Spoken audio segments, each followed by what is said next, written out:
బిడ్డగా చెప్తున్నా, రాహుల్ గాంధీ గారు మొట్టమొదటి సంతకమే ఆంధ్రప్రదేశ్ లోని ప్రత్యేక హోదా కోసం పెడతానన్నాడు ప్రధానమంత్రి అయిన తర్వాత. ఆయన మనసులో ఎంత బలంగా ఆంధ్రప్రదేశ్ కు స్పెషల్ స్టేటస్ రావాలి అన్న కోరిక లేకపోతే మొట్టమొదటి సంతకం పెట్టానంటాడు. ఆలోచన చేయండి. నిజానికి ఆంధ్రప్రదేశ్ రాష్ట్ర మేలు కోరుకుంటున్నది ఏకైక పార్టీ కాంగ్రెస్ పార్టీ. రాజశేఖర రెడ్డి గారి ఆఖరి కోరిక కూడా ఆ రాహుల్ గాంధీ గారిని ప్రధానమంత్రిని చేయాలి అని. మనసు పెట్టి ఆలోచన చేయండి.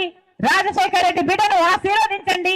రాజశేఖర రెడ్డి గారి ఆశయాల కోసం నాతో చేయి కలపండి. అందరం కలిసి మళ్ళీ రాజశేఖర రెడ్డి గారి సిద్ధాంతాలను బ్రతికిద్దాం. మీరే కాంగ్రెస్ పార్టీని ఒక్కసారి వీడియోలు కానీ చూపిస్తే ఆశ్చర్యపోతారు మిత్రులారా. కాంగ్రెస్ పార్టీని తిట్టిన తిట్లేదు. ఈరోజు ఎత్తి బుధాన వేసుకున్నారు. నీ స్వార్థం కోసం, నీ స్వార్థ రాజకీయాల కోసం, నీ రాజకీయ భవిష్యత్తు కోసం నీవు ఊసరి వెళ్ళి రాజకీయాలు ఆడుతున్నావు తప్ప ప్రజలు నీ మాటలు నమ్మే పరిస్థితిలో లేరు.